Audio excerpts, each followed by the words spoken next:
In the vast, windswept plains stretching from the Carpathian Mountains in the west to the Altai Range in the east, there once roamed a people whose legacy still echoes through the pages of history, the Scythians. These nomads of the Eurasian steppe were not only warriors of unmatched skill but also skilled traders, artisans, and cultural pioneers. Their influence spread across continents, from the steppes of Central Asia to the borders of ancient Greece, from the Black Sea to the distant lands of Persia. Despite their far-reaching power, their way of life, fluid, adaptive, and rooted in the heart of the wilderness, remains enigmatic to this day. This video explores the Scythians' fascinating culture, their military prowess, their art, and their enduring legacy on the world stage.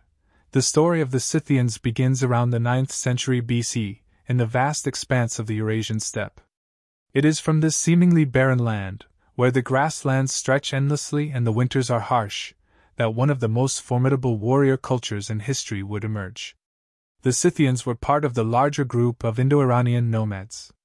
Over the centuries, their migration westward, driven by various factors such as the search for better pasture lands and expanding trade routes, led them to become dominant forces on the steppe by around the 8th century BC.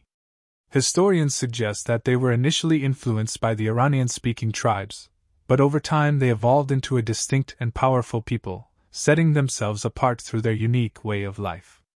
They established a strong presence across the vast grasslands of modern-day Ukraine, southern Russia, and beyond.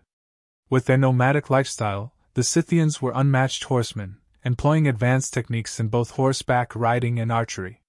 This gave them an edge over their enemies and allowed them to expand their territory and influence with incredible speed.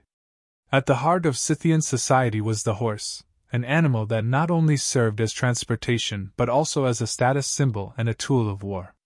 Scythian cavalry became famous for their ability to strike fast and disappear into the landscape just as quickly. This mobility made them a daunting adversary for any civilization that stood in their way. Though the Scythians did not establish a single, unified empire, their decentralized tribal structure allowed them to be incredibly flexible and resilient in the face of external threats. They thrived for centuries, influencing the development of surrounding cultures, including the ancient Greeks, Persians, and even the Chinese. The Scythian society was built around the principles of mobility, warfare, and the pastoral life. They were a people in constant motion, living in a world where the vastness of the steppe was both their home and their battlefield. Social structure. Scythian society was structured around a tribal system, with various clans and families vying for power and influence. The leadership of a tribe was typically held by a king, known as the rex or archon. However, the title and role of a king could be fluid, often depending on the prowess in battle and the ability to lead the tribe effectively. It's important to note that the Scythians didn't have a single, centralized government. Instead, they existed in a loose confederation of tribes, each with their own chiefs or kings. The role of women in Scythian society is one of the most intriguing aspects of their culture.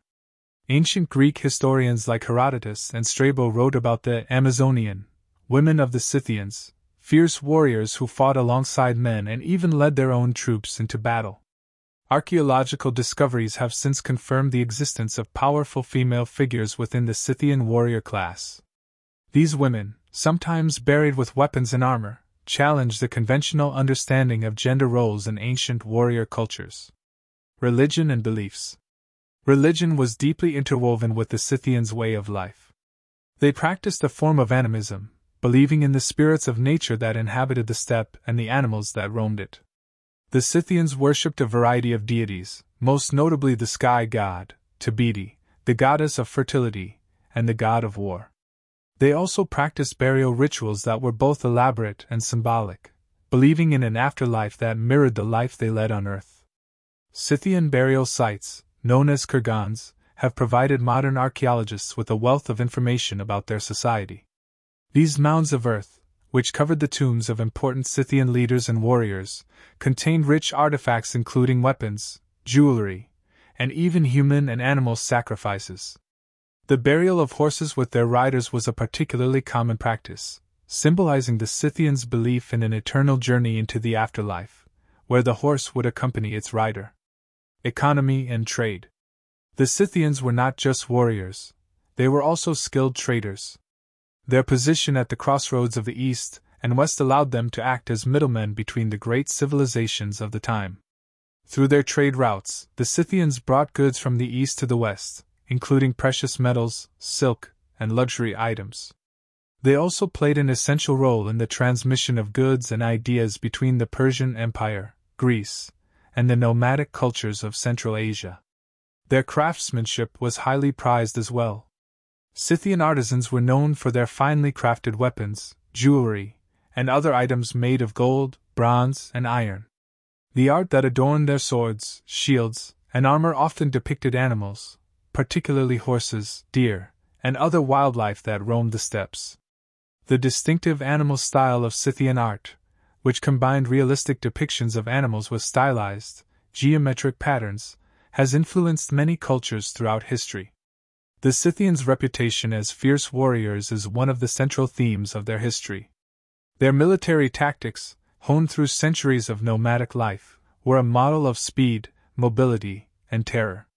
Cavalry and archery. The Scythians' cavalry was their greatest strength. Armed with short bows, scythes, and curved swords, Scythian warriors could ride swiftly across the plains, shooting arrows with deadly accuracy. The combination of their unmatched horseback riding skills and advanced archery techniques made them a force to be reckoned with on the battlefield. The Scythians developed the Parthian shot, a tactic in which a warrior would turn in his saddle and fire an arrow while riding away from the enemy. This was a highly effective method of skirmishing, where Scythian warriors could harass and confuse their enemies from a distance before disappearing into the open steppe, making it nearly impossible for their opponents to pursue them. Another key element of Scythian warfare was their use of the scythe chariot, a war vehicle with large, curved blades affixed to the wheels. These chariots were driven at high speed into the enemy ranks, cutting down anyone in their path. Scythian cavalry, meanwhile, would follow behind, picking off stragglers or those who had been cut down by the chariots. Tactics and strategy. In addition to their cavalry, the Scythians used clever tactics to outmaneuver and overpower their enemies. They often employed psychological warfare, using their fearsome reputation to instill terror before engaging in battle. The sheer unpredictability of Scythian raids also made them difficult to counter. No matter how well prepared their enemies were, they were always at a disadvantage when facing the lightning-fast Scythian warriors. One of the most famous encounters with the Scythians took place in the 7th century BC when the Persian Empire, under the leadership of King Darius I, attempted to conquer the Scythian territories. Darius led an invasion deep into the steppe, but the Scythians, employing hit-and-run tactics, were able to keep the Persian forces at bay. Despite their superior numbers and military might, the Persians were unable to catch or defeat the elusive Scythians. Darius eventually withdrew, acknowledging the Scythians' mastery of the land and their ability to remain free. As with many great civilizations, the Scythians' dominance on the Eurasian steppe did not last forever. By the 3rd century BC, they began to face increasing pressure from other rising powers, particularly the Sarmatians, another group of nomadic horsemen who gradually pushed the Scythians out of their traditional lands. By the time the Roman Empire was at its height, the Scythians were no longer the dominant power they had once been. Their territories were fragmented, and many of their tribes were absorbed by other nomadic groups or came under the influence of larger empires. Yet, even in decline, the Scythians continued to exert influence. The legacy of the Scythians, however, cannot be overstated. Their art, especially the intricate goldwork found in their burial sites, has been revered for centuries. The Scythian gold, delicate, intricate, and often depicting animals and mythical creatures, remains one of the most iconic symbols of their culture. The influence of Scythian warriors can also be seen in later nomadic groups, including the Huns and the Mongols.